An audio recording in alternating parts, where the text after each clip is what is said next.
You're tuned in to Recap Station. Today, we are going to talk about The Game, a thriller film directed by David Fincher in 1997. The film is a masterpiece, but it's also controversial. It features untraditional subjects, like money and loneliness, and the way in which these subjects are juxtaposed will amaze viewers. The Game stars Michael Douglas and Sean Penn, and received critical acclaim for its powerful direction. And remember, spoilers ahead. Stay tuned. The Game is one of David Fincher's most amazing and most controversial thrillers. From a lonely protagonist to the juxtaposition of money with the hierarchical loneliness that comes from it, the continuous pressure that comes with money and power combined with the most amazing visuals and attention to detail that we see by David Fincher, amazing viewers at every turn, The Game is a masterpiece. But to be precise, a masterpiece with its controversies. As the plot of the film and the subject line are perhaps not the most traditional, at least among the films that were shown in the 90s, they sparked a lot of controversy at the time of its release. The film starts with the protagonist dreaming about his childhood. A childhood full of abundance, at least in monetary terms, with servants being all around the house, taking care of the young protagonist, and the little boy being treated like royalty because of the money and influence that his father has. The child has practically all the resources at his beck and call that a human being can imagine, from drivers and maids, to personal nannies and so on. And we then see our protagonist waking up from a dream of a dream childhood. A dream that he has experienced. A dream that is, or at least was, his reality. A lonely, yet an extremely appealing one. A loneliness that remains there despite the presence of so many kids being around the little boy. He feels alone and at the center of attention.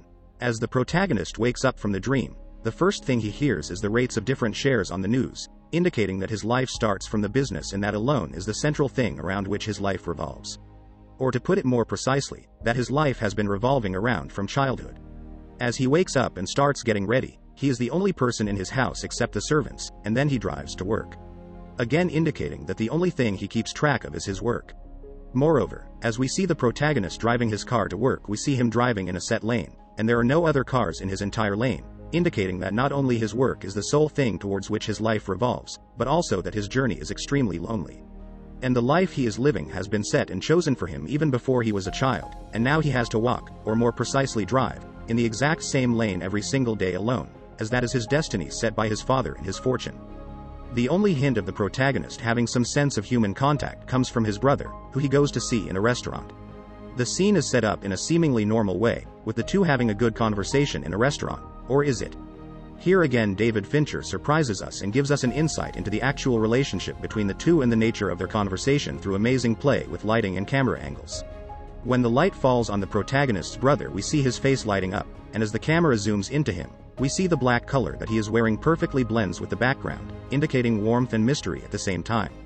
But when the camera revolves around the protagonist, we see his background as being the focus, and a wider shot indicating the sense of being guarded. And then the conversation ends with the staff of the restaurant wishing the protagonist happy birthday, and then his brother giving him the infamous CRS card which sets the game in motion in the next parts of the thriller. And then we see the protagonist driving back home after a long day at work. And this time too, we see that the road that he has been driving on has been already mapped out and chosen for him, with the lanes and trolley line track being replaced by electric wires that hang above the car. We see the car being driven in perfect symmetry to the electric lines, indicating that no part of his day or his life is up to him. Everything has been already chosen and all the protagonist is doing is simply following his destiny. This fact is more than ironic, as we see that the protagonist feels that he is free and in charge of his life and destiny, but he isn't represented by the juxtaposition that has been provided by his car. That is, an automated vehicle of remote but still following these extremely intricate patterns that are neither noticed nor avoided by the protagonist while driving, or while living his day-to-day life. These details again speak to the amazing craftsmanship of David Fincher and what magic can be done through an attention to screenplay and camera angles, a factor that is highlighted numerous times in the film. And it's probably one of the factors that make this film so iconic even after almost 20 years since its release. Every single move that has been taken by the protagonist, every single background and every single conversation is alluding to the final pieces of the puzzle that the protagonist is holding, and the key to the answers. Answers concerning not only his own life and destiny, but answers related to his father's suicide, and reality in the way he has been perceiving things in his life. In the second half of the film, we see our protagonist entering the office of the CRS. Here again, the amazing color play by David Fincher and the attention to detail makes the whole scene self-explanatory.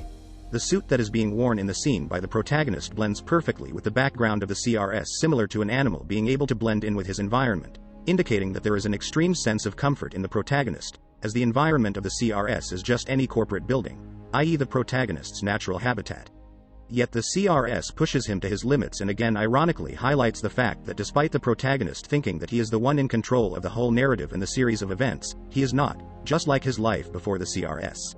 And the series of events do get out of his control, as he ends up in the middle of a graveyard in Mexico, trapped in a grave. But this time, for once perhaps in his entire life, he comes to the realization of how trapped he is and has been for the entirety of his life. This entrapment is the reality that he has lived for so long. The moment of amazement for both the audience and the protagonist comes after his attempted suicide. As he tries to take his own life, he ends up realizing that this was only a part of the game, and by attempting to take his own life, the protagonist has freed himself from so many constraints and fears that he had of becoming like his father, fear of dying and fear of not being in control. Towards the very last scenes of the film, we see the protagonist finally breaking down and expressing emotions, and letting go of the previous beliefs and practices that had made his life so mundane. The amazing twist of color play and the background music that has been used by David Fincher is the cherry on top. From the all-white that Nicholas wears in the Mexican grave ward that blends him perfectly with his environment, indicating that he is not special and not different from the rest of the people, dead people to be precise, in the graveyard, to the color play we see in the environment in the backgrounds. While the protagonist lives in a gloomy place, and his house is surrounded by shades of brown and black, the environment in the outside world is so full of colors. Colors that are absent in his life. This film is one of the very few that does not have a hero that comes in shining armor. Rather, it shows a real person dealing with problems and issues.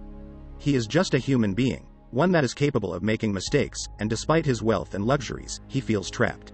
It portrays a reality which not a lot of people are aware of. The film also goes on to highlight that it is extremely lonely at the top.